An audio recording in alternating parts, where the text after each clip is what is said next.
Since yesterday's late American session, the US dollar has been losing ground.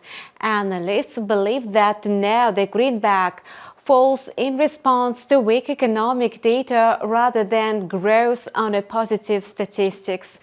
It means that investors are losing confidence in the stability of the world's largest economy and the prospects for its soft landing are waning. At the same time, market participants welcomed upbeat economic data released in Asia today. According to morning reports, the Chinese economy pumped up its sales abroad by 7.1% in January and February. The trade proficit, that's the superiority of exports over imports, widened to $125.16 billion. The Japanese yen was also able to put pressure on the US dollar. According to a statement from Japan's largest industrial union, an agreement has been reached with the employers to increase wages by 6.7%. Besides, there is a growing expectation among investors that the Bank of Japan will soon switch to monetary tightening, and this may well happen on April 25-26 or even earlier on March 18-19. On the contrary, markets are expecting monetary easing from the US Central Bank. Perhaps it was the market's response to yesterday's testimony by the Fed chairman that became the catalyst for the fall of the US dollar. Although Jerome Powell warned that further progress in the fight against inflation is not guaranteed, a rate cut can still be announced this year. According to him, there is no reason to believe that the US economy is at a short-term risk of a recession. Hence, the Fed's chairman again spoke wisely so as not to rock the boat.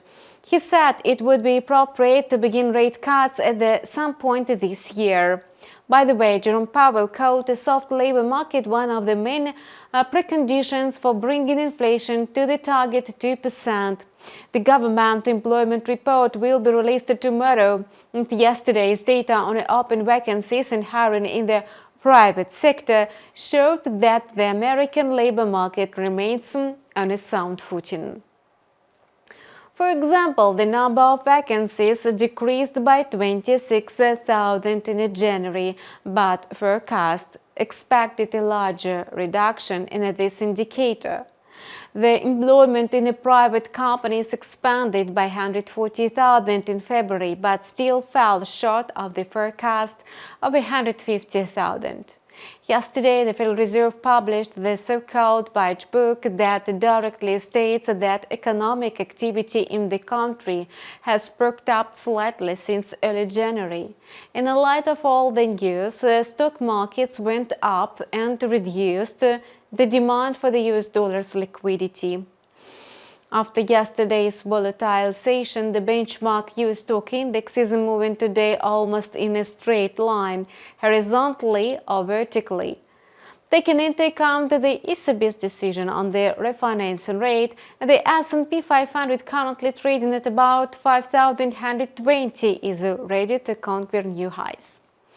In turn, the US dollar is set to continue its losses. Since yesterday evening, the greenback has already fallen across the board to one-month low. The US dollar was mostly sold today against the Japanese yen. As a result, the US currency recorded losses for the fourth day in a row. At the time of recording this video, the US dollar maintained a bearish momentum, trading in the intraday corridor between 103.15 and 104.00. Despite the fact that the ECB's policy meeting ended today, the balance of power between the dollar and the single currency is unlikely to have changed significantly. As expected, the Eurozone's regulator kept its settings unchanged. Much more interesting are the comments of the ECB president about the economic situation and the possible future changes in monetary policy after Christine Lagarde admitted that inflation was falling faster than expected and the euro also began to weaken. If in anticipation of the regulator's statement, the euro-dollar pair gained bullish momentum and rose to its highest level since the end of January, then overnight the same level of 1.0900 turned into resistance. The euro began to rapidly lose its positions and fell below the 1.0870 level. Now the currency pair is moving in tune with the information background, and the economic calendar is taking a back seat for a while. Jerome Powell will be testifying again today, therefore the euro-dollar pair shows a strong volatility, which determines a wide price range between the resistance level of 1.0900 and the support level of 1.0850. As for oil prices, after Jerome Powell's guarantee of rate cuts, they made a feeble attempt to recover, but in general, for almost 2 whole months, Brent crude has been trading around $83 per barrel. To be more precise, in the range from $82 to $84 per barrel. During this time, many high-impact events took place, but the market got stuck. So, yesterday's growth and today's decline offset each other. All in all, the market remained stable, moving within a sideways channel between $81.50 and $84. The price of the Brent benchmark slightly moved to the lower border of this range. You have watched the market review by InstaForex analyst for Thursday, March 6. Subscribe to InstaTraders TV channel and we keep you updated on the recent market developments. Don't miss our videos. Your feedback is appreciated. See you online next week.